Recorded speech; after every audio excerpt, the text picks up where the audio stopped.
Louange et gloire au Très-Haut pour sa présence et sa paix divine dans nos cœurs. Nous sommes infiniment reconnaissants pour les merveilles que l'Éternel opère chaque jour dans nos vies. Seigneur, reçois de nous notre reconnaissance, reçois dans nos cœurs des actions de grâce, parce que tu es Dieu, tu es bon et tu es l'alpha et l'oméga. Bonjour mon frère, bonjour ma sœur, que le Seigneur nous accorde une grâce excellente ce matin. Bienvenue dans notre partage quotidien Living Word. Ce matin, nous allons encore partager la parole de Dieu. Nous allons parler de l'excellence et l'abondance de grâce qui exige une forme d'humilité.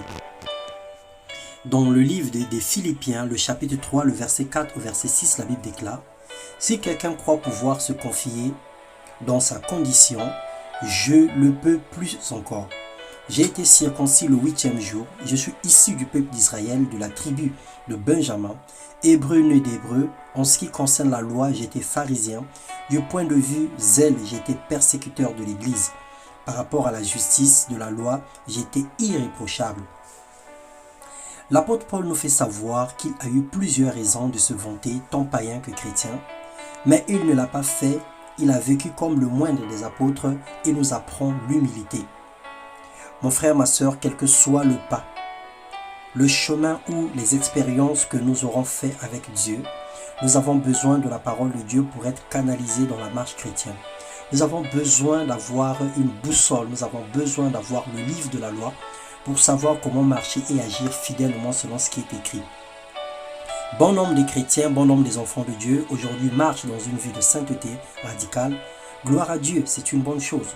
Mais à cause de l'excellence des grâces, des dons spirituels, l'orgueil et la très haute opinion a gagné intégralement leur cœur.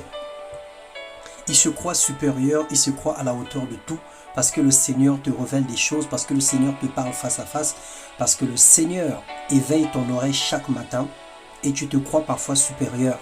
Bien-aimé, la grâce et l'onction ne sauvent pas. On l'a appelé grâce et une faveur imméritée. Dieu a choisi dans sa souveraineté à te donner une certaine capacité, à te donner un certain don ou talent. Alors cela ne t'appartient pas. C'est pour l'édification du corps et c'est pour la gloire de Dieu que tu possèdes toutes ces choses. Le Seigneur t'appelle à l'humilité. Dans Philippiens toujours, le chapitre 3, le verset 7 à 11, la Bible déclare « Mais ces qualités qui étaient pour moi des gains, je les ai regardées comme une perte à cause de Christ. Et je considère même tout comme une perte à cause du bien suprême qu'est la connaissance de Jésus mon Sauveur. À cause de lui, je me suis laissé dépouiller de tout et je considère tout cela comme des ordures afin de gagner Christ et être trouvé en lui, non avec ma justice, celle qui vient de la loi, mais avec celle qui s'obtient par la foi en Christ, la justice qui vient de Dieu et qui est fondée sur la foi.